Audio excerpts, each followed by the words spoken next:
Salam,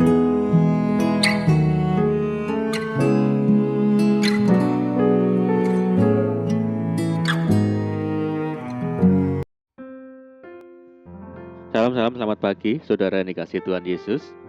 Saya menyapa bagi saudara semua yang ada di Indonesia, dari Sabang sampai Merauke, baik yang di kota maupun yang di desa, dan saudara yang ada di Malaysia, di Kamboja, di Singapura, dan dimanapun saudara semua berada. Senang sekali kembali menjumpai saudara pagi hari ini. Saya percaya kita tetap berada di dalam kasih, perlindungan, penyertaan Tuhan yang sempurna. Selamat datang kembali di channel Pokok Anggur bersama saya, Yosia Rizvianto. Mari saudara, sebelum kita bersama-sama merenungkan firman Tuhan, mari kita bersatu di dalam doa. Bapa di surga, Bapa di dalam nama Tuhan Yesus, terima kasih buat penyertaan dan perlindungan Tuhan sepanjang malam di dalam istirahat kami.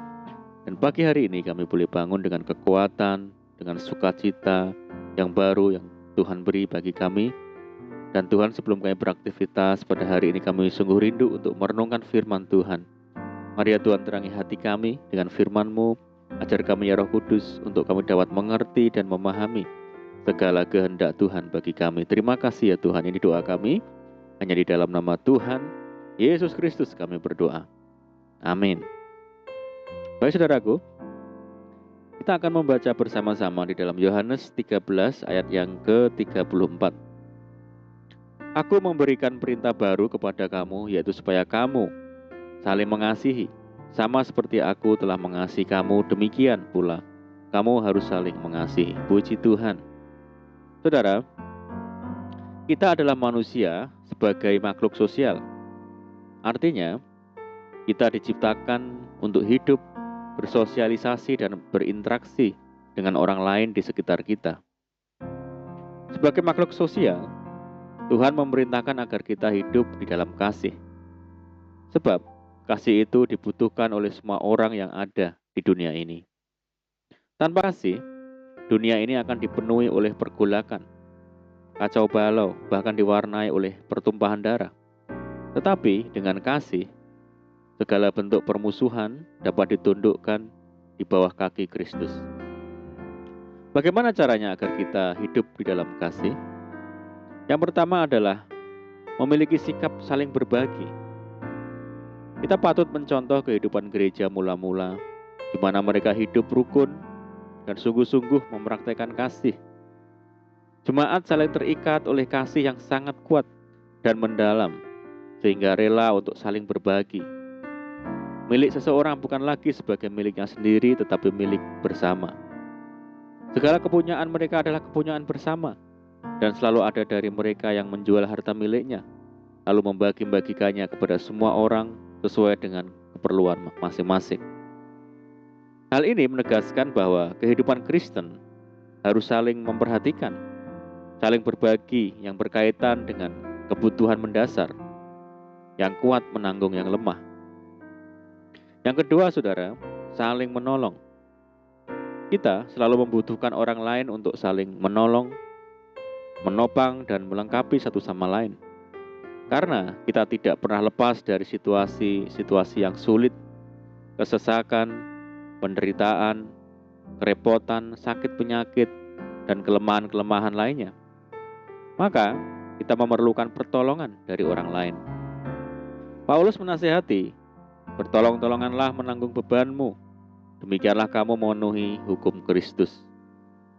Rasul Paulus juga menambahkan, tunjukkanlah kasihmu dalam hal saling membantu. Saudaraku, sudahkah kita menunjukkan kasih kita kepada orang lain dalam wujud yang nyata? Dan menunjukkan kasih itu kepada saudara kita yang sedang dalam kesusahan dan penderitaan? Mari kita belajar dari kisah seorang Samaria yang baik hati, di mana ia telah menunjukkan kasihnya kepada orang lain yang sedang dalam penderitaan. Ia pergi kepadanya lalu membalut luka-lukanya. Sesudah ia menyiraminya dengan minyak dan anggur. Kemudian ia menaikkan orang itu ke atas keledai tunggangannya sendiri, lalu membawanya ke tempat penginapan dan merawatnya. Dan yang ketiga, saudara, memiliki hati yang rela berkorban. Orang Samaria yang murah hati ini tanpa pamrih menolong orang lain yang sedang dalam penderitaan. Meski orang yang ditolongnya itu adalah orang Israel, yang adalah setru bangsanya, bukan dengan perkataan saja, melainkan dengan perbuatan yang nyata. Barang siapa mempunyai harta duniawi dan melihat saudaranya menderita kekurangan, tetapi menutup pintu hatinya terhadap saudaranya itu, bagaimanakah kasih Allah dapat tetap di dalam dirinya? Anak-anakku, marilah kita mengasihi bukan dengan perkataan atau dengan lidah, tetapi dengan perbuatan dan dalam kebenaran.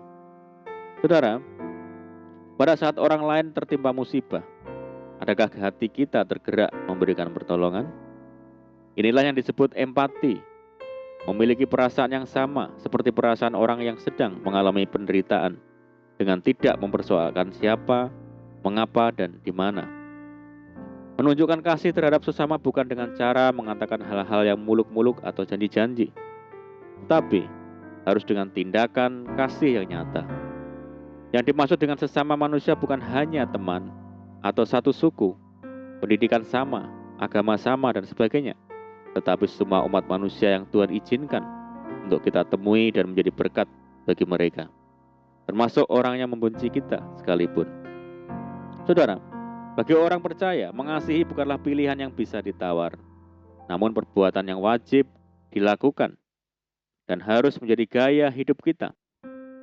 Seringkali kita mau mengasihi orang yang mengasihi terlebih dahulu, atau kita hanya mengasihi orang lain yang menguntungkan kita saja. Jika tidak, kasih kita pun berakhir. Dan jikalau kamu mengasihi orang yang mengasihi kamu, apakah jasamu? Karena orang-orang berdosa pun mengasihi juga orang-orang yang mengasihi mereka. Sebab jikalau kamu berbuat baik kepada orang yang berbuat baik kepada kamu, apakah jasamu? Orang-orang berdosa pun berbuat demikian. Barang siapa tidak mengasihi, ia tidak mengenal Allah, sebab Allah adalah kasih. Mari saudaraku, jadikan hidup dalam kasih sebagai gaya hidup kita sebagai orang percaya. Sebab Tuhan kita adalah kasih. Sebagaimana Tuhan teladankan, kita pun harus hidup di dalam kasih. Amin, puji Tuhan. Mari kita berdoa. Bapa di surga, Bapa di dalam nama Tuhan Yesus, terima kasih buat firman-Mu saat ini ya Tuhan. Ajar kami ya Tuhan untuk hidup dalam kasih senantiasa, menjadikan hidup dalam kasih sebagai gaya hidup kami setiap hari.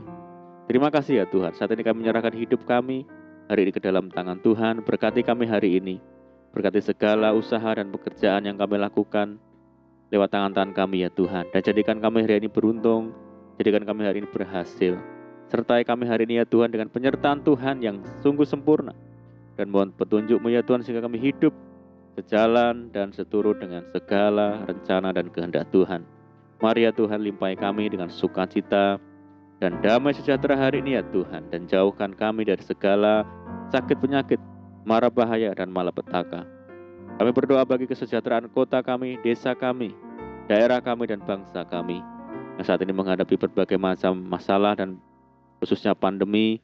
Mari Tuhan berkati daerah kami, pulihkan negeri kami, belas kasihan Tuhan bagi negeri kami. Terima kasih ya Tuhan, ini doa kami, hanya di dalam nama Tuhan Yesus kami berdoa. Amin. Puji Tuhan saudara, kita sudah berdoa. Kita percaya penyertaan Tuhan selalu ada bagi kita hari ini. Mari kita tetap mengandalkan Tuhan, tetap semangat dalam Tuhan. Saya ucapkan selamat pagi, selamat beraktivitas. Doa saya menyertai saudara semua. Tuhan Yesus memberkati. Haleluya.